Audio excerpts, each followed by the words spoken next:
It's 9:32. When it comes to getting pregnant, there are a lot of things that we can't control, but there may be several things we can control when it comes to our overall health. Fox Medical Team's Beth Galvin joins us now to talk about this. Good morning, Beth. And good morning, Elise. And if you're somebody who's thinking about getting pregnant in the future, Ayla Barmmer wants you to get a head start. She says she wants you to start planning ahead, and she recommends making healthier choices for at least 3 to 6 months before you start trying to conceive.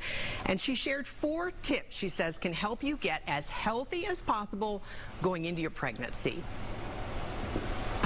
If you're thinking about trying to get pregnant, registered dietitian Ayla Barmmer, founder and CEO of the supplement company FullWell Fertility, says start by tweaking what you're eating. Both men and women want them to flood their body with the right stuff. Barmmer says you want to load up on nutrient-rich foods that are packed with things like antioxidants and omega-3 fatty acids. So think fruits, vegetables, seafood, including shellfish, which are uniquely high in zinc, which is very supportive for sperm health, and also selenium, which actually acts kind of like an antioxidant. It almost turns on like a fire hose of antioxidants in the body, which is very protective for both that developing egg and sperm. Next up, Barmmer says exercise. You want to try to work out most days. We want to think about it as helping the body pump fresh, oxygenated, nutrient-rich blood throughout the body.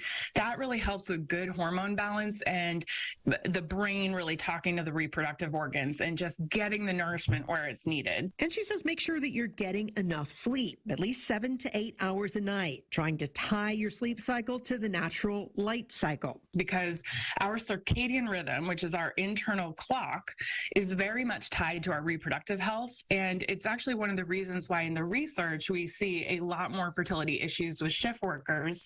And we also see things that help our body produce more melatonin naturally as being really supportive for fertility. In the evenings, that means turning off those blue screens. And not exposing yourself as much to that artificial light. But then in turn, trying to get nice bright light outside in the morning. Finally, Barmmer recommends filling in any nutritional gaps you may have in your diet with a prenatal supplement, like a good all-in-one formula designed either for women or men. And just make sure that company that you're looking into is doing third-party testing on those supplements and sharing to make sure that that is free of contaminants and it has what it says it has in it.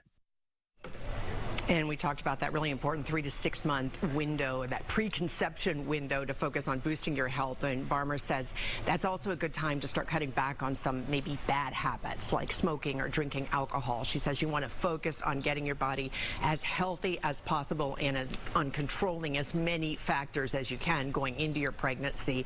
And Elise, as you know, it's a big time investment when you're trying to get pregnant, often a financial investment for couples who are struggling. So anything that you can do and anything that you can control, I think maybe is helpful.